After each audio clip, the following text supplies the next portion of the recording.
Assalamualaikum warahmatullahi wabarakatuh. Perkenalkan, nama saya Elda Febridola, NIM 20075057 dari Prodi Pendidikan Kesejahteraan Keluarga. Pada kesempatan kali ini saya akan mempresentasikan makalah ilmu gizi mengenai zat-zat gizi pada makanan. Dosen pengampunya yaitu Dr. Randa Asmar Yulastri, MPD PhD, dan Bapak Ranggi Rahimul Insan, SP MSI. Yang pertama, kita akan membahas konsep zat gizi. Definisi zat gizi adalah zat kimia yang dapat digunakan oleh organisme untuk mempertahankan kegiatan metabolisme tubuhnya. Kegiatan metabolisme pada manusia dan hewan lainnya termasuk penyediaan energi, pertumbuhan, pembaruan jaringan, dan reproduksi.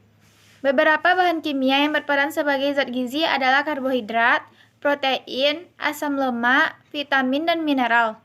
Bahan kimia seperti serat makanan dan metabolit sekunder tanaman merupakan bagian dari makanan tetapi tidak diklasifikasikan sebagai zat gizi.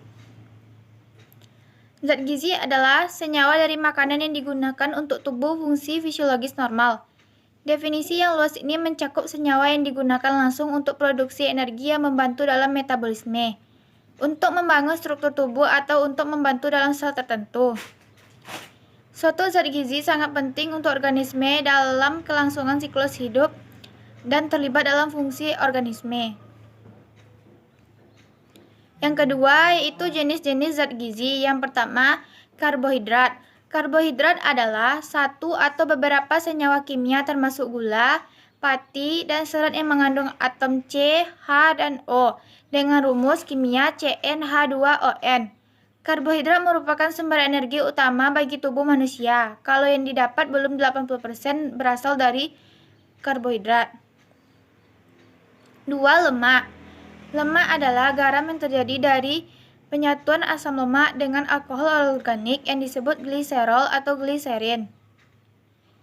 Yang ketiga, protein. Protein adalah senyawa kimia yang mengandung asam amino, tersusun atau atom C, H, O, dan N. Protein berasal dari kata proteos yang berarti menduduki tempat pertama. Yang keempat, vitamin. Vitamin adalah senyawa organik yang diperlukan oleh tubuh dalam jumlah sedikit untuk mengatur fungsi-fungsi tubuh yang spesifik seperti pertumbuhan normal, memelihara kesehatan, dan reproduksi. Vitamin tidak dapat dihasilkan oleh tubuh, sehingga harus diperoleh dari mengkonsumsi bahan makanan. 5. Mineral. Mineral adalah zat organik yang diperlukan oleh tubuh dalam jumlah kecil untuk membantu reaksi fungsional tubuh, misalnya untuk memelihara keteraturan metabolisme. 6. Air. Air merupakan komponen terbesar dari struktur tubuh manusia, kurang lebih 60-70% berat badan orang dewasa berupa air. Sehingga air sangat diperlukan oleh tubuh terutama bagi yang melakukan olahraga atau aktivitas berat. 3. Sumber-sumber zat gizi. Sumber-sumber zat gizi berdasarkan fungsinya. 1. Sumber zat tenaga, yaitu padi-padian, umbi-umbian, serta tepung-tepungan seperti beras, jagung, ubi-ubian, kentang, sagu, roti, dan makanan yang mengandung sumber zat tenaga menunjang aktivitas sehari-hari. Yang kedua, sumber zat pengatur, yaitu sayuran dan buah-buahan. Zat pengatur mengandung berbagai vitamin dan mineral yang berperan untuk melancarkan bekerjanya fungsi organ tubuh. Yang ketiga, sumber zat pembangun, yaitu kacang-kacangan, makanan hewani, dan hasil olahannya. Makanan sumber zat pembangun yang berasal dari nabati adalah kacang-kacangan, tempe, dan tahu. Sedangkan makanan sumber zat pembangun yang berasal dari hewan adalah telur, ikan, ayam, daging, susu, serta hasil olahannya. Zat pembangun berperan sangat penting untuk pertumbuhan dan perkembangan kecerdasan seseorang. Sumber-sumber zat gizi berdasarkan jumlahnya. 1. Zat gizi makro adalah makanan utama yang membina tubuh dan memberi energi.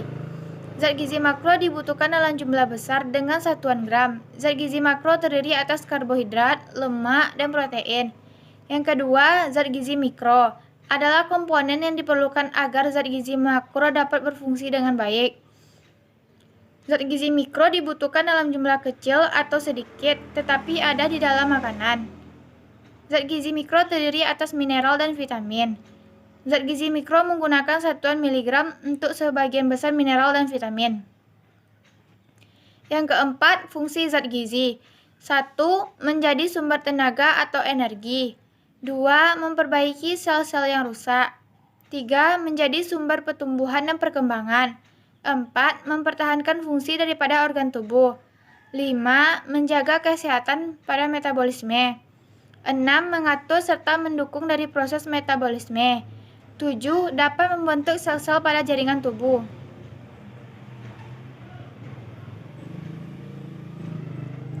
5. Kebutuhan harian gizi seseorang. 1. Kebutuhan protein yang diperlukan sebanyak 10-15% dari kebutuhan kalori total seseorang. Lalu ubah ke gram agar kita dapat lebih terbayang seberat apa yang kita butuhkan. 1 gram protein sama dengan 4 kalori. Yang kedua, kebutuhan lemak yang diperlukan sebanyak 10-25% dari kebutuhan kalori total seseorang. 1 gram lemak sama dengan 9 kalori. Yang ketiga, kebutuhan karbohidrat yang diperlukan sebanyak 60-75% dari kebutuhan kalori total seseorang. 1 gram karbohidrat setara dengan 4 kalori. 6. Penyakit yang berhubungan dengan zat gizi. 1. Kwashiorkor. 2. Anemia. 3. Penyakit gondok. 4. Marasmus. 5. Hiponatremia. 6. Hipokalemia. 7. Upaya pengobatan dan pencegahan penyakit yang disebabkan oleh kurangnya zat-zat gizi. 1. Kwashiorkor. Upaya pengobatan dan pencegahan penyakitnya. 1. Perbanyak makan sayur dan buah. Mengonsumsi makanan yang mengandung pati seperti roti, nasi, kentang, dan pasta. Mengonsumsi susu dan produk olahannya. Mengonsumsi daging, ikan, telur, kacang-kacangan, dan sumber protein lainnya. Rutin menimbang berat badan untuk memantau status gizi. 2. Marasmus. Upaya pencegahannya memberikan cairan dan elektrolit untuk mencegah dehidrasi. 2. Memberikan asupan makanan untuk mencegah turunnya gula darah, mengatasi gangguan elektrolit, mencegah anak kedinginan, pemberian antibiotik, pemberian vitamin A, pemberian multivitamin dan mineral, pemberian makan untuk mengejar pertumbuhan. 3. Anemia. Upaya pencegahannya cukupi kebutuhan zat besi. Zat besi sendiri diperlukan untuk memproduksi hemoglobin. 2. Tambahkan asupan vitamin C. 3. Penuhi kebutuhan kalsium. 4. Hindari kafein. 5. Gunakan perlengkapan masak dari besi. 4.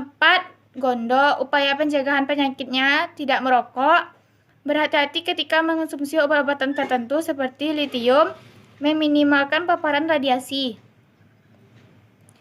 5. Hiponatremia. Upaya pencegahan penyakitnya mengatasi kondisi yang bisa memicu hiponatremia, misalnya kekurangan hormon adrenal. Minum air secukupnya, jangan kurang atau berlebihan. Minum minuman yang bisa menggantikan elektrolit tubuh yang hilang saat beraktivitas dan berolahraga. 6. Hipokalemia. Upaya pencegahan penyakitnya mengkonsumsi makanan tinggi kalium, antara lain pisang, jeruk, stroberi, kiwi, alpukat, dan persik. Menghindari penggunaan obat diuretik dan laksatif secara berlebihan atau tanpa pengawasan dokter. Menghindari penggunaan suplemen kalium sendiri tanpa pengawasan dokter. Demikianlah hasil makalah dari saya. Jika ada kesalahan, saya mohon maaf. Saya sudahi dengan Assalamualaikum warahmatullahi wabarakatuh.